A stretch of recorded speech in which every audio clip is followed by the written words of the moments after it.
incidents that have come under scrutiny, as far as we know, was the Mike Flynn episode. Take us back in time, and who was Mike Flynn, and how did you catch him lying to the FBI? He was, I probably can talk about this more because he's pled guilty now, right, and the case is closing. He was the National Security Advisor to the President. He was the designee as the National Security Advisor to the President, probably starting in December. And he came to our attention in the early part of January when there were statements made by the Vice President in public about interactions that Flynn, as the National Security Advisor designee, had had with the Russians. And we knew those representations were very different than what the facts were. And given that we already had a case open to understand whether any Americans were working with the Russians as part of their effort to undermine our democracy, trying to figure out what was going on there was very important to us. What did you think when you found out that the National Security Advisor designee was lying about conversations with the Russian ambassador? Why is he lying? Do you know the answer? I still don't know the answer to that. So again, I have a limited vantage point, but it was clear that he was lying, that he lied to 2 FBI agents on the 24th of January in the Situation Room in a conference room, and it was clear that he was lying. But the why was really interesting to us, and I didn't get that. I wouldn't tell you that answer if I found it, but I didn't get it before I was fired in May. You look at this White House now, and it's hard to imagine 2 FBI agents ending up in the sit room. How did that happen? I sent them.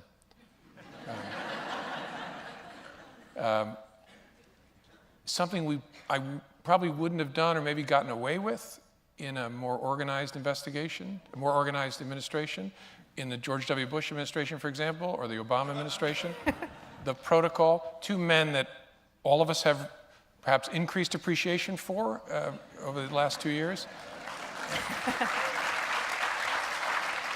And in both of those administrations, there was process. And so if the FBI wanted to send agents into the White House itself to interview a senior official, you would work through the White House counsel, and there'd be discussions and approvals and who would be there. And I thought, it's early enough, let's just send a couple guys over. And so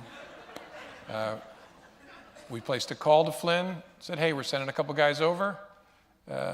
Hope you'll talk to them. He said, sure. Nobody else was there. They interviewed him in a conference room at the White House Situation Room, and he lied to them. And that's what he's now pled guilty to. What did he think they were coming over there for? I don't think he knew. No, we didn't tell him.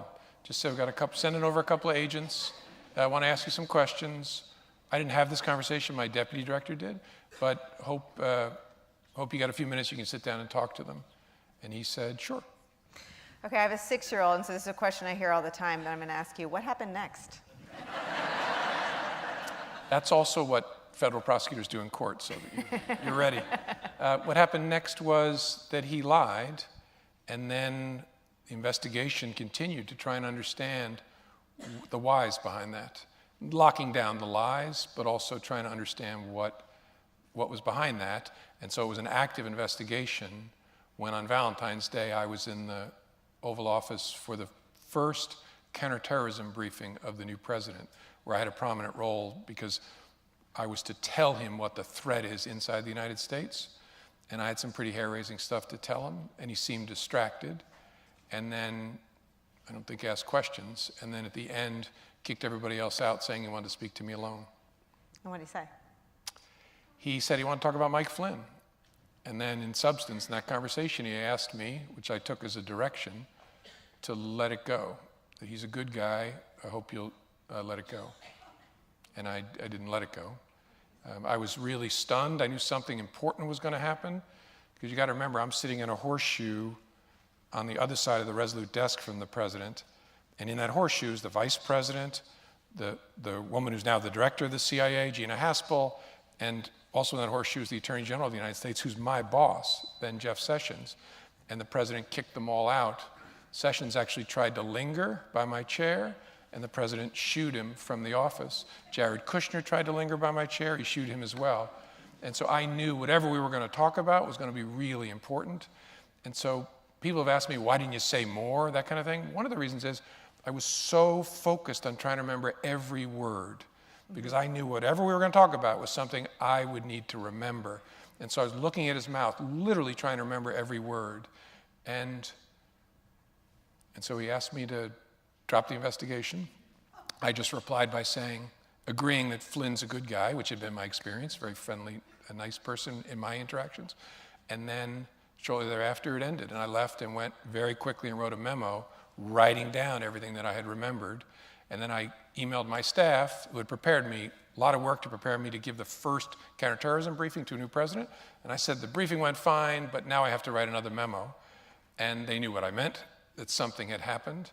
And then I sat with them and said, look, read my memo and let's talk about what we should do, because obviously it's evidence of obstruction of justice. So how to handle that was something we struggled with. And we decided to keep it tight for two reasons. First, we didn't want to infect the investigative team. We didn't want them to know the president had just said, drop that investigation.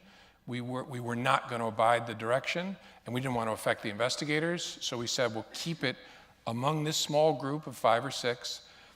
And the next question was, do we take it across the street and tell the leadership of the Department of Justice? And we decided not yet, because Jeff Sessions is the only Senate-confirmed official over there, and we believed then that he was about to have to recuse himself from anything related to this kind of stuff. And there was no deputy attorney general yet, and so we held it and said, once the Department of Justice figures out how they're going to supervise the Russia investigation, because Rod Rosenstein had been saying during his confirmation that he would consider appointing a special counsel. So we thought, let's Rosenstein get on, let them sort that out, then we'll take it across the street. Because it's a big deal, obviously, to begin an obstruction investigation of the sitting president. It sure is. What happened next? With respect to that, nothing before I was fired. Rosenstein came on. So wait, stop. So Yeah. you have it in your head and in your memo and in your staff that the President of the United States obstructed justice, and you've told no one, and you're fired. Potentially obstructed justice.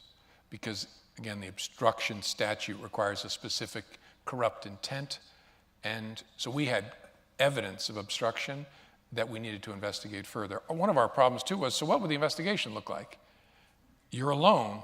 It's my word against his, which is why, I'm sure we'll come to it with your what next, but why it was so important when he tweeted at me after I was fired about the tapes. Lordy, I hope they're tapes. Yeah, because suddenly it occurred to me in the middle of the night. It took me days for this realization to pop in my head.